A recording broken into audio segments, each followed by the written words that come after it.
Part है जो आयनिक part, ये होता है हाइड्रोफिलिक। हाइड्रोफिलिक का मतलब क्या है? हाइड्रो का मतलब होता है वाटर, हाइड्रो मींस क्या है? वाटर, और फिलिक मींस होता है लविंग। ठीक है, यानी कि ये वाटर आयनिक पार्ट है जो कि वाटर लविंग था, हाइड्रोफिलिक था, वो सराउंड हो गया वाटर मॉलिक्यूल के साथ। इस तरह से एक रेडियल स्ट्रक्चर, यानी सर्कल नुमा रेडियस के फॉर्म में आ गया स्ट्रक्चर, जिसको हमने नाम दिया मिसल। जबकि डिटर्जेंट जो है अमोनियम और सल्फोनेट सॉल्ट है हाइड्रोकार्बन के लॉन्ग चेन का। ठीक है, सोप इफेक्टिव होता है सिर्फ सॉफ्ट वाटर में, जबकि डिटर्जेंट सॉफ्ट और हार्ड वाटर दोनों में इफेक्टिव है, बोथ में।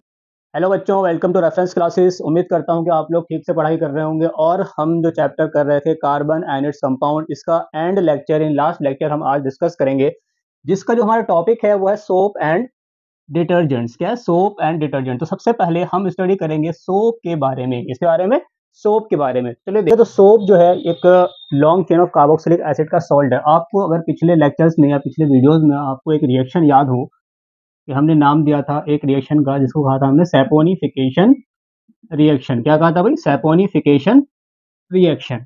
सैपोनिफिकेशन रिएक्शन में हमने किया क्या था कि जैसे कि हमने एग्जांपल लिया था कि C3COO CH2 CH3, ये क्या है? ये एक ईस्टर है। क्या है? ईस्टर। ईस्टर क्या होता है? स्वीट स्मेलिंग कंपाउंड, जिसमें सोप का प्रिपरेशन में यूज करते हैं। ये एसिड वाला पार्ट, ये अल्कोहल वाला पार्ट। इसमें हमने डाल दिया था NaOH या KOH। ठीक है, बेस डाल दिया था, यानी कि हमने बेसिक हाइड्रोलिसिस यानी अल्कलाइन हाइड्रोलिसिस हमने किया था। तो इसमें हुआ क्या था कि जो एसिड वाला पार्ट है उसके साथ Na चला जाता है, CH3COO Na, और जो अल्कोहल है वो हमें पूरा मिल जाता है, अल्कोहल वाला पार्ट, तो CH3CH2OH। तो इसको अगर हम कहें तो ये क्या है? ये एक सॉल्ट है, सॉल्ट ऑफ कार्बोक्सिलिक एसिड, यानी कार्बोक्सिलिक एसिड से बना हुआ सॉल्ट। ठीक है, सॉल्ट ऑफ कार्बोक्सिलिक एसिड। ये कौन सा एसिड है? इथेनोइक एसिड से करस्पॉन्डिंग सॉल्ट है, सोडियम इथेनॉइट। ठीक है, तो ये सॉल्ट ऑफ कार्बोक्सिलिक एसिड है। इसी तरह से जो सोप है ये भी एक सोडियम पोटेशियम का सॉल्ट है कार्बोक्सिलिक एसिड का। ठीक है, लेकिन कंडीशन क्या है? लॉन्ग चेन कार्बोक्सिलिक एसिड होना चाहिए। क्या होना चाहिए? Long chain carboxylic acid. उसमें एग्जांपल दे रखा है कि एक एसिड है आपके पास पाल्मेटिक एसिड। ठीक है, तो ये पाल्मेटिक एसिड का एग्जांपल है। इसमें Na से हमने रिएक्शन करा दिया, या इसका ईस्टर करस्पॉन्डिंग ईस्टर ले लिया, फिर हमने रिएक्शन करा दिया, तो हमें यहाँ पे C15 का कुछ कंपाउंड मिलता, और लास्ट में Na या पोटेशियम का सॉल्ट हमें ऑब्टेन होता। तो उसको हम कहते हैं कि वो सोप का एक मॉलिक्यूल है। इसी तरह से स्टेरिक एसिड से भी हो सकता है, तो इसका फॉर्मूले आपको याद होने चाहिए। C17H35COOH स्टेरिक एसिड का फॉर्मूला है। तो इसके करस्पॉन्डिंग जो होगा वो सोडियम स्टेरेट या सोडियम पाल्मेट, इस तरह से आपको कंपाउंड्स मिलेंगे। तो अब यहाँ पे आप ध्यान से देखें कि यहाँ ये जो पार्ट है ये है आयनिक पार्ट, आयंस है यहाँ पे CO माइनस Na प्लस, तो वो आयनिक पार्ट है। इसी तरह से यहाँ पे एक CH3 है, लेकिन स्टेरिक एसिड या पाल्मेटिक एसिड अगर हमारे पास होता तो यहाँ long chain of carboxylic acid हमें दिखाई देता। ठीक है, तो अब इसके जो सोप मॉलिक्यूल है, इसी वजह से इसके दो कंपोनेंट पाए जाते हैं। कितने पाए जाते हैं? दो कंपोनेंट या दो पार्ट। एक पार्ट वो जो आयनिक है, एक जो लॉन्ग हाइड्रोकार्बन पार्ट है, यानी कि CH3 CH2 CH2 CH2, तो लॉन्ग हाइड्रोकार्बन पार्ट है। ठीक है, तो जो पहला पार्ट है जो आयनिक पार्ट, ये होता है हाइड्रोफिलिक। हाइड्रोफिलिक का मतलब क्या है? हाइड्रो का मतलब होता है वाटर, हाइड्रो मीन्स क्या है? वाटर, और फिलिक मीन्स होता है लविंग। ठीक है, यानी कि ये वाटर के सराउंडिंग में इजीली रहना चाहेगा। ठीक है, यानी वाटर लविंग है, इसे वाटर में रहने से कोई दिक्कत नहीं होगी। ठीक है, दूसरा पार्ट हाइड्रोफोबिक, फोबिया डर। ठीक है, तो यहां पे हाइड्रो मीन्स तो वाटर है, हाइड्रो मीन्स क्या है? वाटर। ठीक, अब फोबिक मीन्स क्या है? हेटिंग, या आप फेयर भी कह सकते हो, तो हेट करना। यानी कि ये पार्ट जो हाइड्रो कौन सा है? लॉन्ग हाइड्रोकार्बन पार्ट, ये क्या है? Water hating. तो इसी तरह से हम जो अगला टॉपिक इसी में कवर करेंगे वो cleansing action of the soap, यानी किस तरह से सोप जो है डर्ट को क्लीन करता है। तो उसमें एक हम मिसल का फॉर्मेशन देखेंगे। यहाँ थोड़ा सा एक इंट्रो ले लो ताकि आप रिलेट इजीली कर पाओ। ठीक है, वहां जो ग्रीसी मटेरियल होता है, जो आमतौर से जो ऑयली स्टेन, जो किसी कपड़े में कड़ी वगैरह लग जाए, ठीक है, तो उसमें ये सारे हाइड्रोफोबिक पार्ट अटैच हो जाते हैं इस तरह से। और जो आयनिक पार्ट है, सराउंडिंग में वाटर ज्यादा है, यहाँ पे ऑयल है, तो ऑयल का कंपोनेंट जो है वो वाटर नहीं है, लिपिड्स है। ठीक है, तो हाइड्रोफोबिक क्योंकि वाटर हेटिंग है, तो वो कनेक्ट हो जाता है लिपिड से। और जो आयनिक पार्ट वाटर लविंग है, वो वाटर में फ्रीली रहता है। कैसे रहता है? फ्रीली। ठीक है, तो यहाँ पे इस तरह का मॉलिक्यूल हम देखेंगे आगे। ठीक है, कि जो लॉन्ग चेन ऑफ हाइड्रोकार्बन्स हैं वो अटैच हो जाते हैं किसके साथ, लिपिड्स के स्टेन या फैटी स्टेन जो भी है, वाटर नहीं है वो, उससे अटैच हो जाते हैं। इस तरह से एक पहिए नुमा एक स्ट्रक्चर बनता है जिसको हम मिसल बोलते हैं। ठीक है, ये अभी हम देखेंगे। अब इसके बाद एक छोटा सा चीज, सोप में क्या है, दो टाइप के वाटर होते हैं, एक होता है सॉफ्ट वाटर, एक होता है हार्ड वाटर। सॉफ्ट वाटर जिसमें ज्यादा कैल्शियम या मैग्नीशियम के सॉल्ट प्रेजेंट ना हो, ठीक है, तो वो सॉफ्ट वाटर है। अगर हार्ड वाटर में ये सॉल्ट ज्यादा प्रेजेंट होते हैं, तो जो सोप होता है ये इफेक्टिव है ओनली इन सॉफ्ट वाटर। ठीक है, सोप जो है सिर्फ सॉफ्ट वाटर में इफेक्टिव है, हार्ड वाटर में इफेक्टिव नहीं है। इसके हम सोप और डिटर्जेंट्स के हम डिफरेंशिएट भी लास्ट में देखेंगे, एग्जाम में आते हैं और वो हम देखेंगे। और सोप क्या है, ये बायोडिग्रेडेबल भी होता है। ये क्या होता है, बायोडिग्रेडेबल, डिग्रेडेबल मतलब ये माइक्रो ऑर्गेनिजम्स के जरिए ये डिग्रेड हो सकता है। तो एनवायरमेंट फ्रेंडली है, इको फ्रेंडली है, एनवायरमेंट को कोई हार्म नहीं पहुंचाता है। ठीक है, तो अब है cleansing action of the soap, यानी कि सोप से हम किस तरह से क्लोथ्स वगैरह क्लीन करते हैं या कोई चीज क्लीन किया जाता है। तो हमें पता है कि जो डर्ट है वो ज्यादातर ऑयली नेचर में होता है, यानी फैट होंगे या लिपिड्स होंगे। ठीक है, तो जो हाइड्रोफोबिक पार्ट होता है, हाइड्रोफोबिक पार्ट कौन सा है, long chain of carboxylic acid वाला पार्ट, यानी हाइड्रोकार्बन वाला पार्ट, वो हाइड्रोफोबिक है, जो कि अटैच हो गया इस ऑयली नेचर वाले डर्ट के साथ। ये डर्ट कैसा है, ऑयली इन नेचर है। कैसा है, ऑयली इन नेचर, तो वाटर मॉलिक्यूल नहीं है वो, तो वहां पे अटैच हो गया आपका हाइड्रोफोबिक वाला पार्ट। कौन सा पार्ट, हाइड्रोफोबिक वाला पार्ट, यानी एंड विद द डर्ट के साथ। जबकि वाइल द आयनिक पार्ट, जो आयनिक पार्ट है जो कि वाटर लविंग था, हाइड्रोफिलिक था, वो सराउंड हो गया वाटर मॉलिक्यूल के साथ। तो इस तरह से एक रेडियल स्ट्रक्चर, यानी कि सर्कल नुमा रेडियस के फॉर्म में आ गया एक स्ट्रक्चर, जिसको हमने नाम दिया मिसल।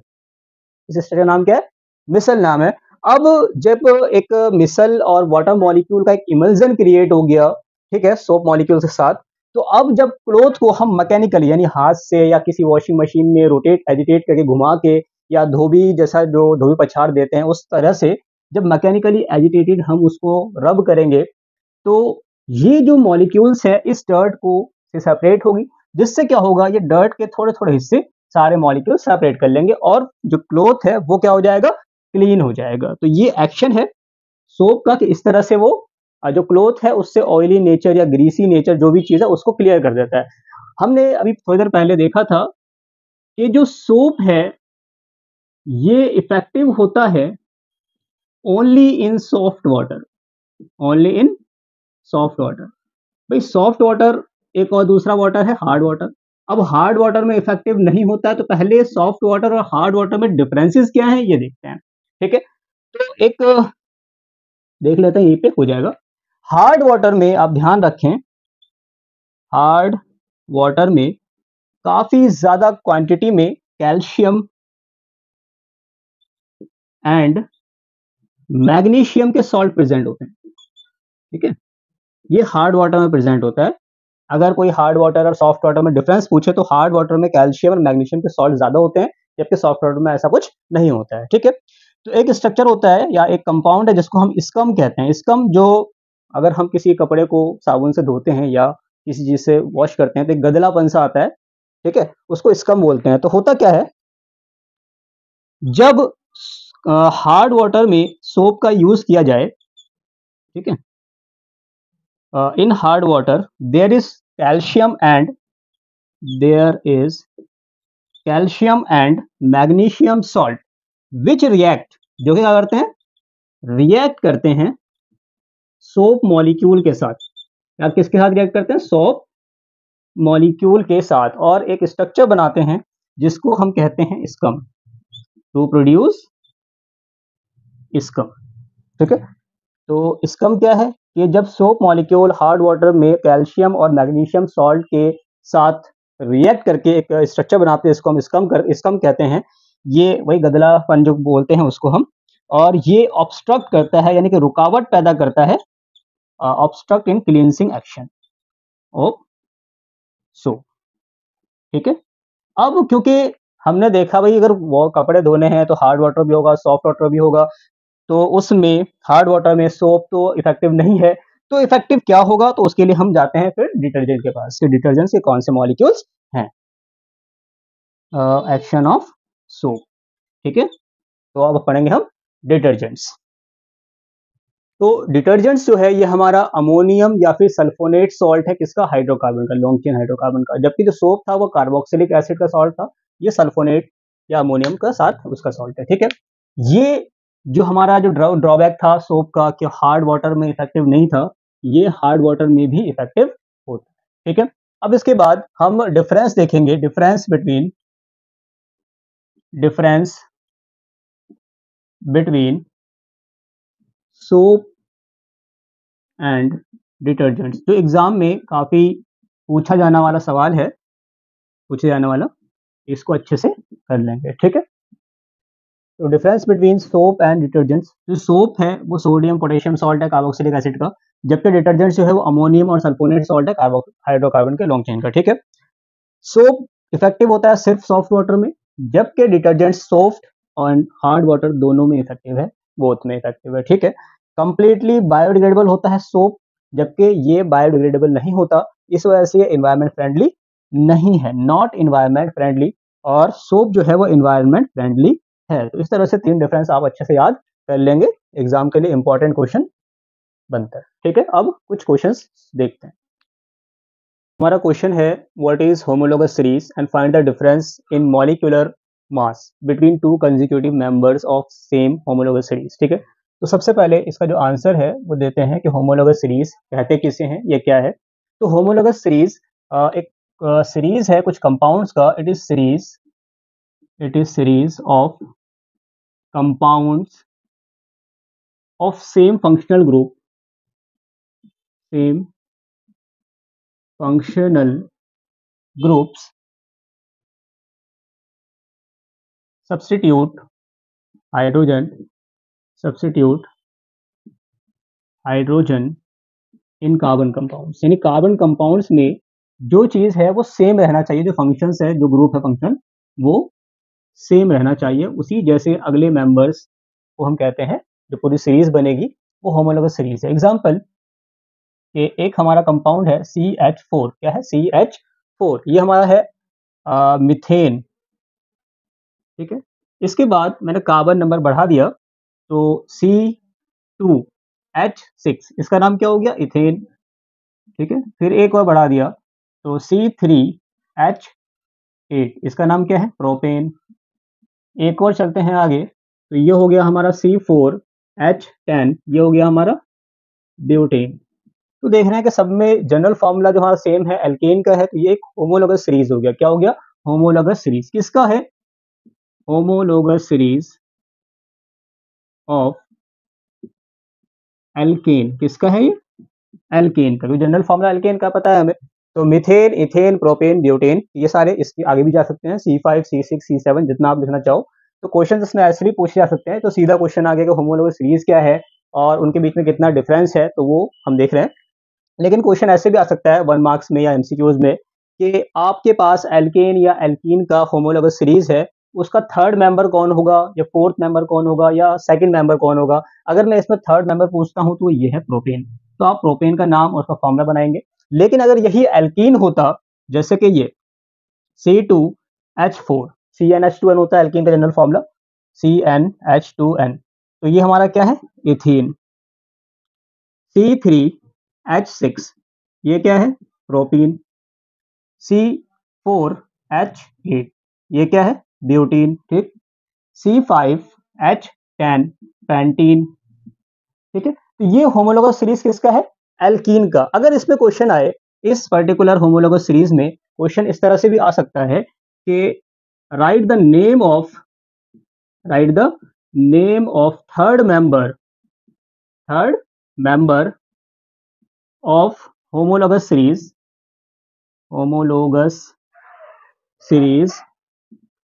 ऑफ एल्कीन, यानी किसका होमोलोगस सीरीज है, एल्कीन। हर एक फंक्शनल ग्रुप, हर एक कंपाउंड का एक सिमिलर सीरीज चलेगा, जिसको हम होमोलोगस सीरीज कहेंगे। अब इसमें क्वेश्चन है कि थर्ड मेंबर ढूंढना है, तो थर्ड मेंबर से हमें सीधा क्या याद आता है, methane, propane, methane, ethane, propane. तो प्रोपेन नहीं है, आप एल्कीन में चेक करो कि इसका थर्ड मेंबर कौन है।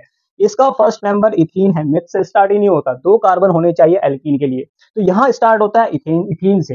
Propene, butene. तो इसका जो थर्ड मेंबर है वो ब्यूटीन होगा, ना कि प्रोपीन, जबकि यहाँ पे जो थर्ड मेंबर है वो कौन है? प्रोपेन है, ठीक है। लेकिन एल्कीन या एल्काइन के केस में थर्ड मेंबर चेंज हो जाएगा, वो क्योंकि फर्स्ट के लिए कोई डबल बॉन्ड या ट्रिपल बॉन्ड का कंसेप्ट आएगा ही नहीं। तो जो ब्यूटीन है ये एल्कीन का थर्ड मेंबर है होमोलोगस सीरीज का। तो यहाँ पे इसका जो आंसर होगा वो कौन है? C4H8, जिसका नाम है ब्यूटीन। ये है हमारा थर्ड मेंबर इसका होमोलोगस सीरीज, इसके लिए एल्कीन के लिए। अब होमोलोगस सीरीज की डेफिनेशन हमने लिख ली, एग्जांपल्स हमने लिख लिए। इसमें क्वेश्चन पूछा है कि डिफरेंस निकालना है मॉलिक्यूलर मास में, यानी कि मॉलिक्यूलर मास या कंपाउंड के जो भी मास है, दो कंसेक्यूटिव नंबर यानी एक के बाद दूसरा जो कंपाउंड है उसके बीच में कितने मास का डिफरेंस है, ठीक है। तो अगर हम यहां से यहां तक का डिफरेंस देखें तो हमें दिखाई देगा कि इनमें CH2 का डिफरेंस है, यहाँ पे एक है, यहाँ पे दो, तो कार्बन, दो कार्बन से एक घटाओ एक बचेगा, 6 हाइड्रोजन से 4 घटाओ 2, तो इतने का डिफरेंस आया, ठीक है। अब इतने का मास हमें पता है कितना है, कार्बन का मास कितना होता है 12U, एंड हाइड्रोजन का मास 1, तो 2 इंटू 1, तो ये कितना हो गया? कितना हो गया भाई? कार्बन 12 प्लस 2 14, इतना है, ये 14U का डिफरेंस है। कितने का डिफरेंस है? 14U का। अब ये जो 14U है, तो अगर ये ऐसा नहीं है कि इन दोनों के बीच का डिफरेंस ही 14U होगा, इनके बीच का डिफरेंस भी आप लेके आओगे तब भी वो 14U ही आएगा, यानी यहाँ पे भी जो डिफरेंस आएगा वो CH2 ही आएगा। आप ध्यान से देखें, यहाँ कार्बन 3 है, यहाँ कार्बन 2 है, दोनों का डिफरेंस 1, यहाँ हाइड्रोजन 8 है, यहाँ पे 6 है, दोनों का डिफरेंस 2, तो इसका जो मास है वो फिर से कितना आ गया? 14U, ठीक है। तो जो मॉलिक्यूलर मास है टू डिफरेंट कंपाउंड के बीच में, उनका डिफरेंस क्या रहेगा? सेम रहेगा। किसके लिए? होमोलोगस सीरीज के लिए, ठीक है। यहाँ भी कितना आ गया? 14U। चलो अगर एक चीज आगे की एल्केन का है, एल्केन में लगा जाए तो एल्केन चेक कर लेते हैं। तो एल्कीन में जो हमारा आया, कार्बन यहाँ 3 यहाँ 2, कितने कार्बन बचे? एक, एक कार्बन, हाइड्रोजन 6 यहाँ 4, कितने? 2, फिर से कितना आ गया? CH2 का डिफर, ठीक है। यानी कि यहाँ पे 14U ही आएगा। कितना आएगा? 14U। तो यहाँ पे जो नेक्स्ट क्वेश्चन जो इसी में हमारा पूछा गया था उसका हम आंसर दे देते हैं। डिफरेंस बिटवीन या to consecutive member of homologous series is differ by CH2 unit, ठीक है, CH2 unit having mass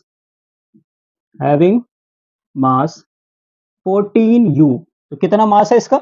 14U। तो 14U से ये डिफर करता है, ठीक है। अब यहाँ पे दो एक चीज रह गई है, एक केमिकल प्रॉपर्टीज, एक फिजिकल प्रॉपर्टीज। केमिकल प्रॉपर्टी यानी कि रिएक्शंस कैसे होंगे, ठीक है, केमिकल प्रॉपर्टीज यानी कि रिएक्शंस कैसे होंगे। अब क्योंकि फंक्शनल ग्रुप सेम रह रहा है तो केमिकल प्रॉपर्टी सबके लिए क्या रहेगा? सिमिलर रहेगा। तो सिमिलर प्रॉपर्टीज ये शो करेगा, सारे कंसेक्यूटिव, मतलब एल्कीन वाले सारे एल्कीन की प्रॉपर्टी शो करेंगे, एल्केन वाले एल्केन के करेंगे। इसी तरह से अल्कोहल का भी होमोलोगस सीरीज हो सकता था, कार्बोक्सिलिक एसिड का भी हो सकता है, तो वो सारे सिमिलर जो प्रॉपर्टीज है केमिकल वो शो करेंगे, ठीक है। अगला आता है जो फिजिकल प्रॉपर्टी, यानी क्वेश्चन आ जाएगा भाई फिजिकल प्रॉपर्टी होमोलोगस सीरीज में किस तरह से रोल प्ले करता है। तो फिजिकल प्रॉपर्टीज में हमारे पास दो बहुत इंपॉर्टेंट प्रॉपर्टीज है, हम जिसको हम जानते हैं, एक है हमारा मेल्टिंग पॉइंट, एक है हमारा बॉइलिंग पॉइंट। तो जैसे जैसे मास बढ़ेगा, इंक्रीज करेगा, ये दोनों मेल्टिंग पॉइंट और बॉइलिंग पॉइंट दोनों इंक्रीज करेंगे। छोटा सा मास है उसे बॉइल करना इजी है, ज्यादा बड़ा क्वांटिटी में कोई चीज लोगे आप तो उसको बॉइल करना थोड़ा सा टाइम लगेगा।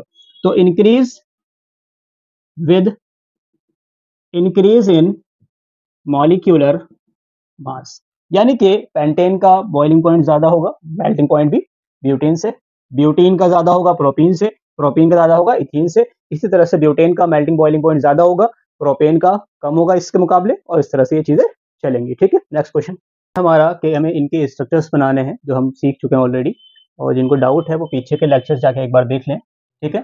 तो ब्यूटानोइक एसिड, तो ब्यूटानोइक में जो वर्ड रूट है, हमें पता है कि जो हमारे पास जो नाम लिखने का, नोमेनक्लेट करने का जो फॉर्मूला है वो है prefix plus word root plus suffix primary plus suffix secondary.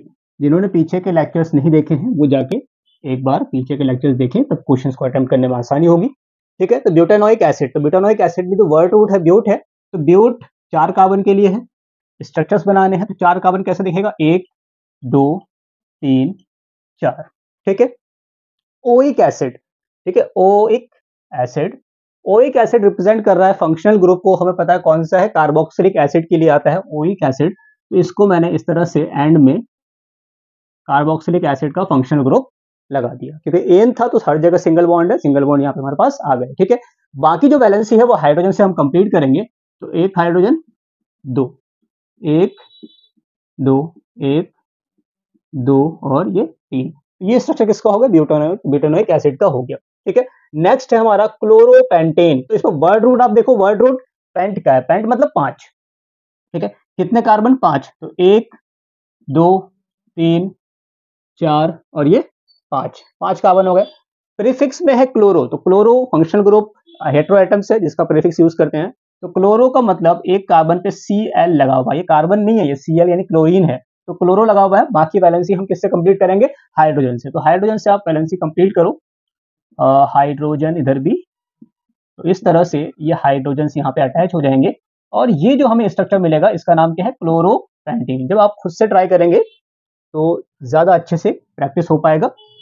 Pentanol again कितने का है, 5 कार्बन का, तो 5 कार्बन के लिए 1 2 3 4 और ये 5, यहां तक ऐसे हो गया, ठीक है। एक में क्या लगा है, ओल, तो ओल किसके लिए फंक्शनल ग्रुप आता है, अल्कोहल के लिए, तो लास्ट में हमारे पास, लास्ट में या पहले टर्मिनल में आप OH लगा दो, वरना काउंटिंग नंबरिंग मेंशन करना पड़ेगा। तो OH आ गया, बाकी जो वैलेंसी है वो H से कंप्लीट करेंगे, ठीक है। बाकी वैलेंसी किससे कंप्लीट करेंगे, हाइड्रोजन से, यानी कि H से, ठीक। तो ये हो गया हमारा पेंटेनॉल। प्रोपेनॉल दोबारा, तो प्रोपेनॉल जो है, प्रोप मतलब 3, तो 3 के लिए प्रोप आता है, तो 3 कार्बन हमने बना दिया, ठीक है। ओल है, ओल मतलब अल्कोहल, यानी दोबारा क्या है, OH लगा हुआ है। बाकी वैलेंसी किससे कंप्लीट करोगे आप, H से, यहां भी वैलेंसी H ही आएगा, कार्बन के टेट्रा वैलेंसी होती है, तो 4 बॉन्ड वो मैक्सिमम बनाएगा, तो 4 बॉन्ड उससे कंप्लीट हो गए। यहाँ पे जो लास्ट स्ट्रक्चर है ये प्रोपेनॉन है, प्रोपेनॉन, तो प्रोप के लिए तो आप 1 2 3 इतना कर दिया, ठीक है। प्रोपेन, तो एन आ गया, एन मतलब दोनों तरफ सिंगल बॉन्ड, ठीक। ओन सफिक्स सेकेंडरी, ओन ये सफिक्स प्राइमरी, तो सफिक्स प्राइमरी बता दिया कि सिंगल बॉन्ड आएगा, प्रोप बता दिया कि 3 कार्बन है। जो ओन है ये सफिक्स सेकेंडरी, यानी कि ये बताएगा आपको कौन सा फंक्शनल ग्रुप अटैच है इसमें, तो इसमें अटैच कौन सा है, कीटोन है, कौन सा है, कीटोन, तो कीटोन जो है वो बीच में आता है, कभी भी टर्मिनल नहीं आता है, तो कीटोन ये रहा, ठीक है। बाकी वैलेंसी आप हाइड्रोजन से कंप्लीट करेंगे, तो यहाँ पे जो कंप्लीट हो गया 1 2 3 4, तो यहाँ कोई हाइड्रोजन नहीं आएगा क्योंकि इस कार्बन के ऑलरेडी 4 बॉन्ड बन चुके हैं, ठीक है। तो यहाँ पे एक हाइड्रोजन, 2 और ये 3, 1 2 और ये 3, इस तरह से ये कंप्लीट हुआ प्रोपेनॉन का स्ट्रक्चर्स।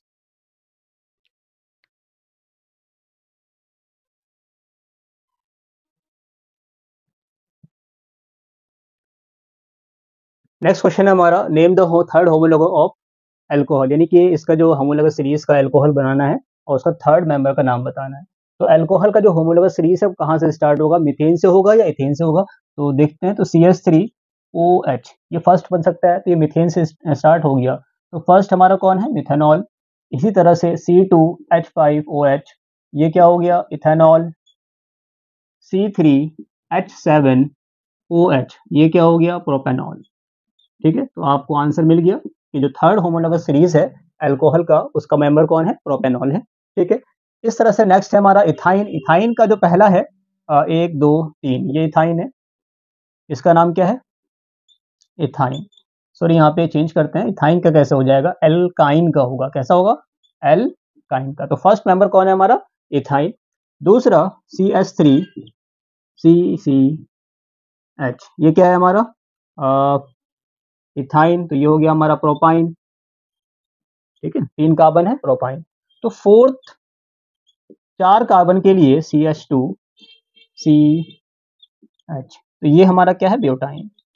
तो जो थर्ड मेंबर है वो 4 कार्बन का होगा, और वो ये है एल्काइन का थर्ड होमोलोगस मेंबर जो है ब्यूटाइन।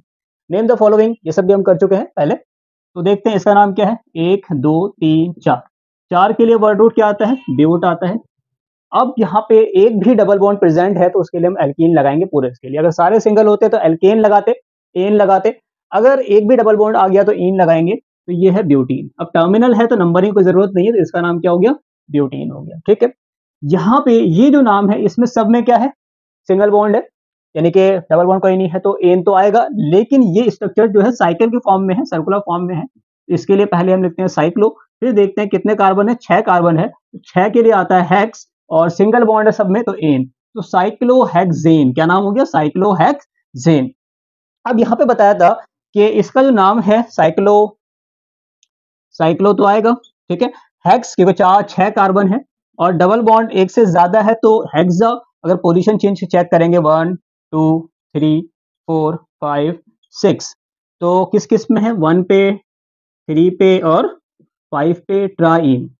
अब ये नाम बहुत बड़ा है तो इस नाम को ना याद करके इस स्ट्रक्चर का एक दूसरा नाम है जिसको हम कहते हैं बेंजीन। क्या है, बेंजीन। तो ये आपका यहाँ पे तो चैप्टर हमारा कंप्लीट हुआ। तो आप क्वेश्चंस खुद से निकालिए, प्रैक्टिस कीजिए, जो चीज कंसेप्ट है वो आप वीडियोस में देखें।